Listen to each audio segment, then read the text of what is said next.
Hi guys, welcome to another pickups video. The Wednesday right after Christmas happened to be half price day at Goodwill. So my wife and I went out to a couple different ones and got pretty lucky with a variety of things. They usually put a lot extra out for those half price days to get stuff out. Search through the records, normally don't find a whole lot. A good example of the kind of things I run into around here for records are a giant box set I found of favorite Mormon hymns. That's about the closest you get to music in the records usually. I did find Madame Butterfly though, so that was pretty interesting. At least found something good. And found a couple of things as far as music. One, no idea what this was at first. It just seemed so odd though I had to pick it up. But David Bowie narrates Peter and the Wolf. If you know what Peter and the Wolf is, which I hope you do. But David Bowie narrating that, it's kind of strange. I had to check that out. And Ace of Base, The Sign.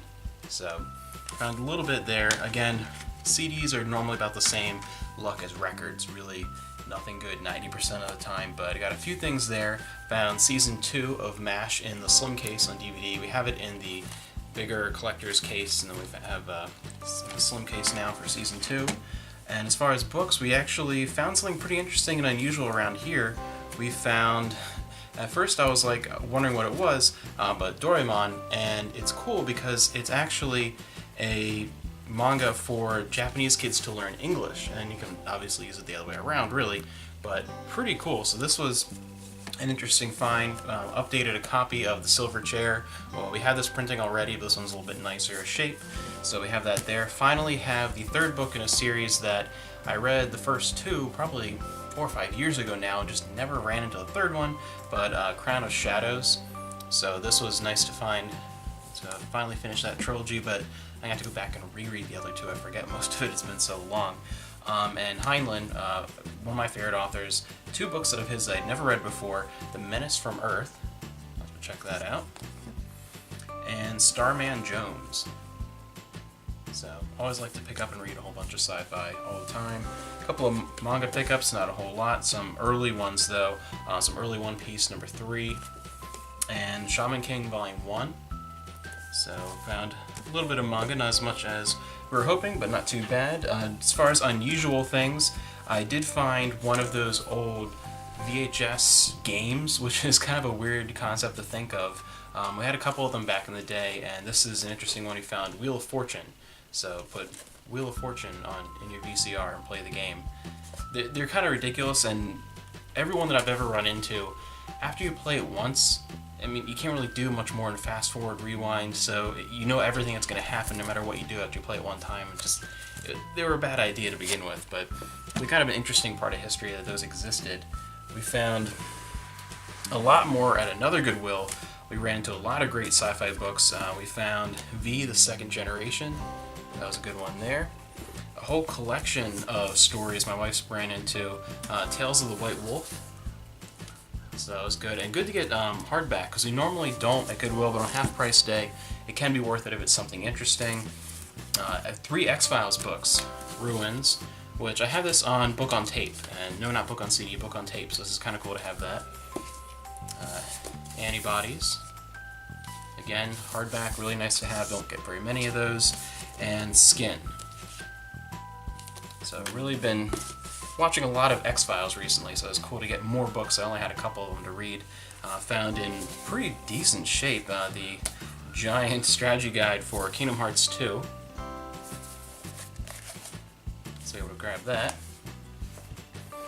And as far as games, these are probably the most interesting finds. First one, not that much, but Vice City was around $1, so for a complete copy of Vice City, that wasn't a bad deal there. But this is an interesting one, and this is one you'll eventually see when I have some more time here or review of, because it's pretty unique and fascinating. Darkened Sky, an action-adventure RPG, sort of Zelda-like game for the GameCube.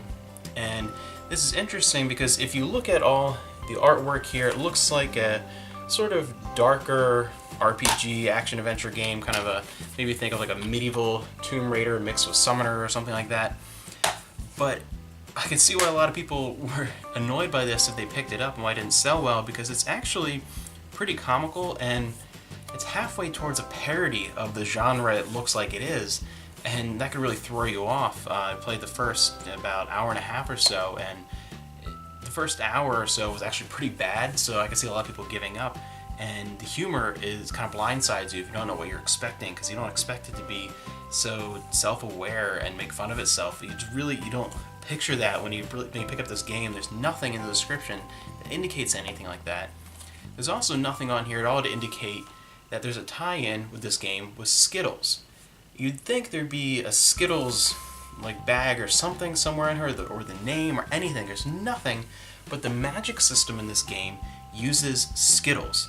Red Skittles and orange Skittles for different elements and things like that, and they're called Skittles in the game, and they look like Skittles. So the entire magic system is based around Skittles. They had a tie-in with Skittles, and I can't imagine picking this up back in the day, spending $40, $50, thinking I was getting what looks to be somewhat of a dark action-adventure RPG, and you're using Skittles for magic, and they're cracking jokes, making fun of different like genre tropes and things, and it's so bizarre that it's just incredibly like mismarketed, just in such an odd way. You'd think it would be all over it, the Skittles or something, but really bizarre. Probably the coolest find, especially because on half price day it was $1. The Apple II version of Curse of the Azure Bonds. So very cool. You never see something like an SSI game, gold box game, especially for $1 around here. That's pretty fantastic. So a really, really great one. It was interesting because I just saw the day before we went, Metal Jesus uploaded a pickups video with Reggie, and he got the last one, I think, and that he needed to have a complete gold box collection. Neverwinter Nights, I think it was finally able to grab. So that was just pretty funny. I was just kind of on my mind. I ran into this, and for $1. And we'll look through here. It's pretty spectacular. It's complete. Not in perfect shape, but for what it is, it's pretty amazing. And as I open it here, you'll see the first surprise. I actually got a bonus. We have the clue book for Pools of Radiance. So we have the manual and the clue book here for another one. I think Pools of Radiance might have been the first one, but just an extra bonus thrown in there. And then Curse of the Azure Bonds is complete. So we have everything in here.